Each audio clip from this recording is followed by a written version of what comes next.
वो दोपहर मेरे दिमाग पर एक गर्म धुंधला सा दाग बनकर रह गई।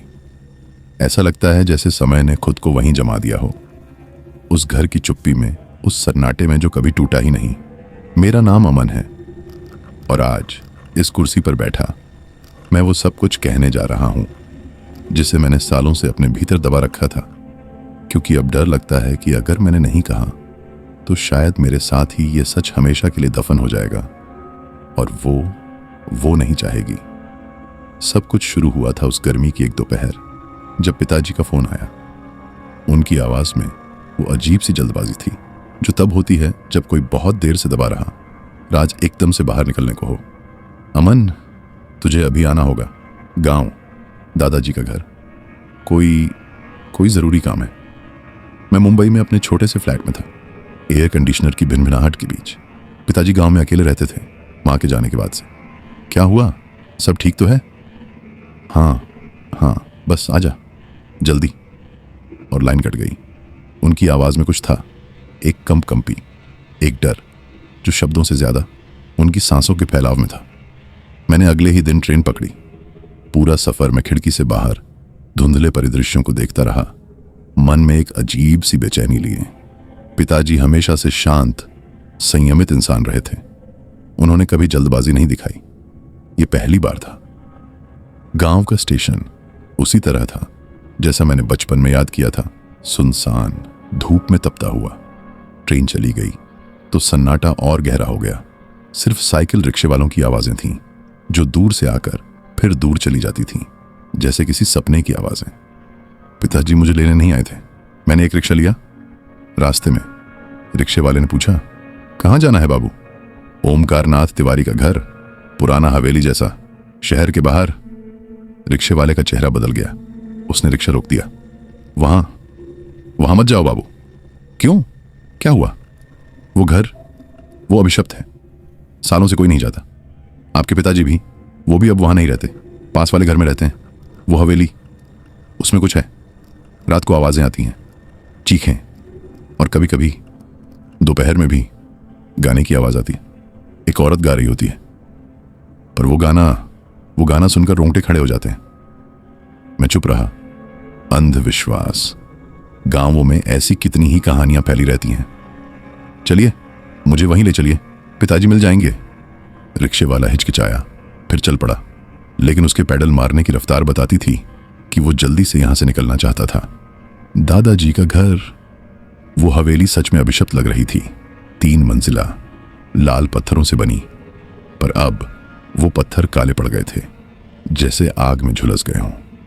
चारों तरफ घना बगीचा था, लेकिन वो बगीचा अब जंगल में बदल चुका था। पेड़ों की शाखाएं खिड़कियों में घुस आई थीं, जैसे वो घर को निगलना चाहती हों। मुख्य दरवाजा, एक विशाल काले लकड़ी का दरवाजा, बंद था। उस पर एक ताला लगा हुआ था, लेकिन वो ताला नया लग रहा था। पिताजी दरवाजे के सामने खड़े थे। उन्हें देखकर मैं हैरान रह गया। मैंने उन्हें 6 महीने पहले देखा था, तब वो ठीक थे, लेकिन अब वो 10 साल बूढ़े लग रहे थे। उनकी आंखें ढसी हुई थीं, चेहरा पीला, उनके हाथ कांप रहे थे। पिताजी, आप ठीक हैं? मैं दौड़कर उनके पास गया। उन्होंने मेरी तरफ देखा, लेकिन उनकी नजरें मुझसे नहीं मिल रही थीं। वो कहीं और देख रहे थे, घर की 3री मंजिल की एक खिड़की की तरफ। अमन, तू आ गया, अच्छा हुआ। क्या हुआ है? आप इतने परेशान क्यों लग रहे हैं? पिताजी ने एक गहरी सांस ली। हवा में वही अजीब सी गंध थी जिसका जिक्र मैं बाद में करूंगा, मीठी पर सड़ी हुई, जैसे बहुत पुराना गुलाब जल। अंदर आ, मैं तुझे कुछ दिखाना चाहता हूं। उन्होंने चाबी निकाली और ताला खोला। दरवाजा खुलते ही एक ठंडी हवा का झोंका बाहर आया, जिसमें वही गंध और तेज थी। अंदर अंधेरा था, बाहर दोपहर की तेज धूप थी, लेकिन वो धूप दरवाजे से सिर्फ कुछ फीट अंदर तक ही आ पा रही थी। उसके आगे सब कुछ काला था। पिताजी ने टॉर्च जलाई।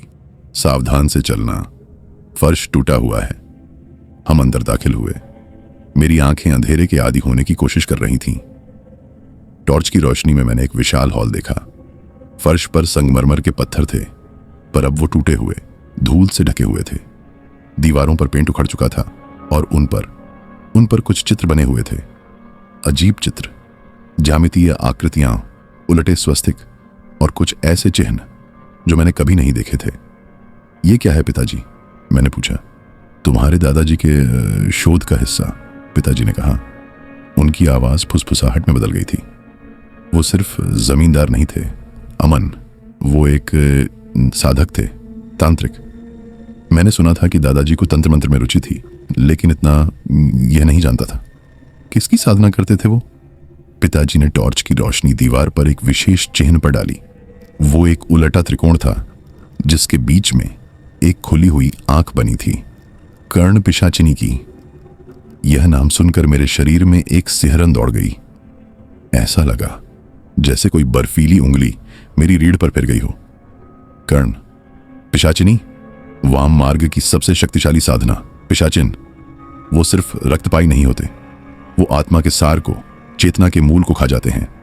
और कर्ण पिशाचिनी वो उनमें सबसे ऊपर है, उसे सिद्ध करने वाला असीम शक्ति पा सकता है, लेकिन उसकी कीमत बहुत भयानक है। पिताजी ने आगे बढ़ना शुरू किया, मैं उनके पीछे पीछे। हम एक कॉरिडोर में पहुंचे जो हॉल से जुड़ता था। वहां हवा और ठंडी थी, और उस ठंडक में एक आवाज थी, बहुत हल्की, जैसे कोई दूर से गुनगुना रहा हो। जा। मैं रुक गया। सुनी आपने? पिताजी ने सिर हिलाया। उनकी आंखें बंद थीं। हमेशा आती हैं दोपहर में, जब सब सोते हैं, तब जब चुप्पी सबसे गहरी होती है, तब वो बोलती है। कौन बोलती है? पिताजी ने आंखें खोली। उनमें आंसू थे। वो जिसे दादाजी ने बुलाया था, वो जिसे वो काबू नहीं कर पाए। हम कॉरिडोर के अंत में पहुंचे। वहां एक दरवाजा था, लकड़ी का, काले रंग से रंगा हुआ। उस पर ताले नहीं, बल्कि लोहे की मोटी सांकलें थीं, जैसे किसी को अंदर बंद रखना हो। पर वो सांकलें वो अंदर से लगी हुई थीं। ये दरवाजा, ये दादाजी का साधना कक्ष था, पिताजी ने कहा। उनकी मौत के बाद इसे बाहर से बंद कर दिया गया। लेकिन उन्होंने दरवाजे की तरफ इशारा किया। सांकलें अंदर से लगी थीं। मतलब अंदर कोई था या है? पिताजी, ये मैंने खुद इन्हें लगाया था 20 साल पहले, पिताजी ने मेरी बात काटते हुए कहा।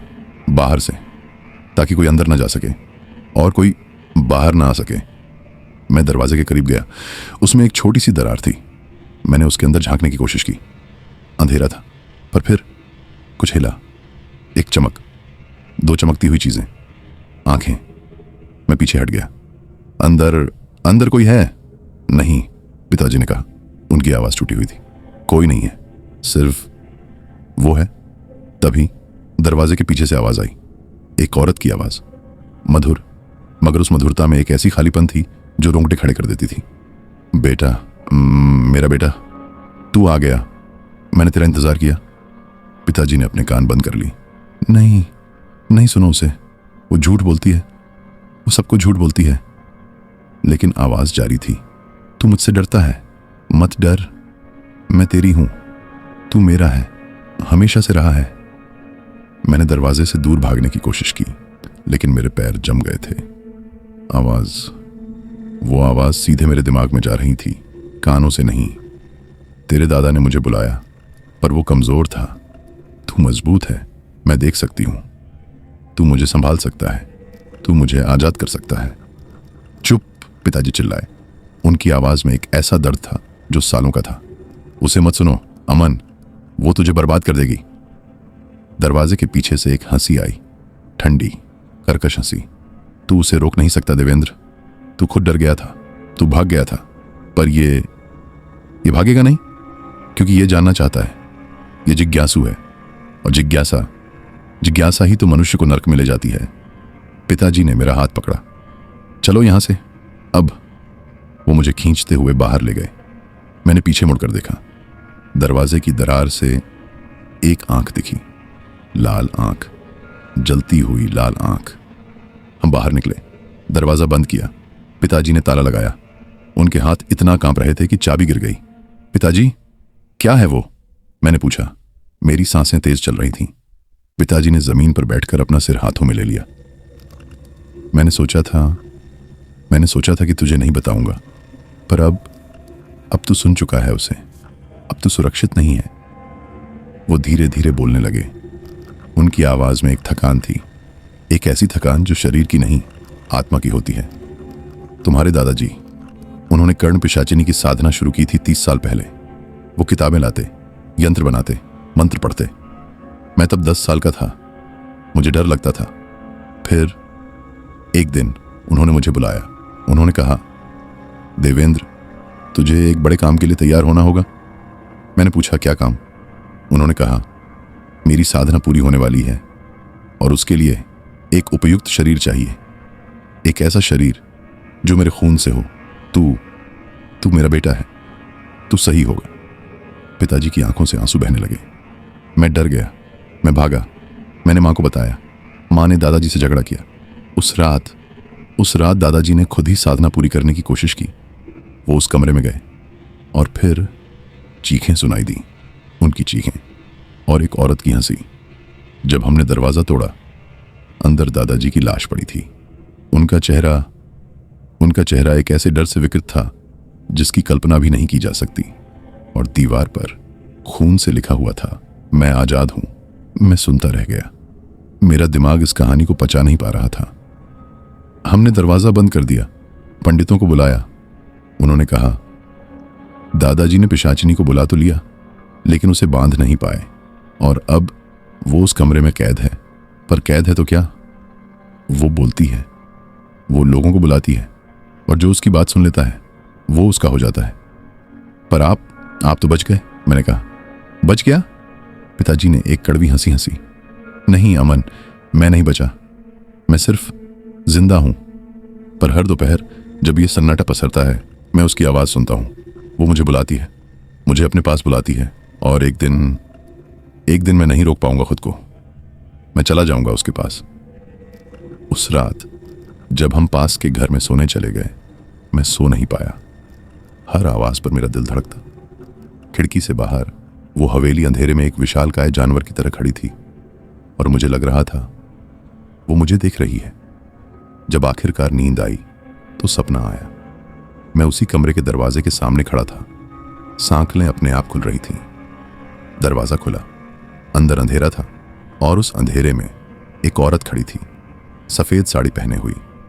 उसका चेहरा सुंदर था, लेकिन उस सुंदरता में एक भयानक अप्राकृतिक चमक थी। वो मुस्कुरा रही थी। आजा अमन, उसने कहा।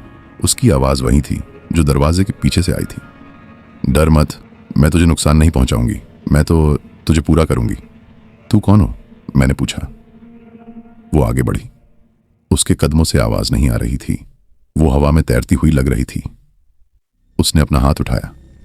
उसकी उंगलियां लंबी, पतली, नाखून काले थे।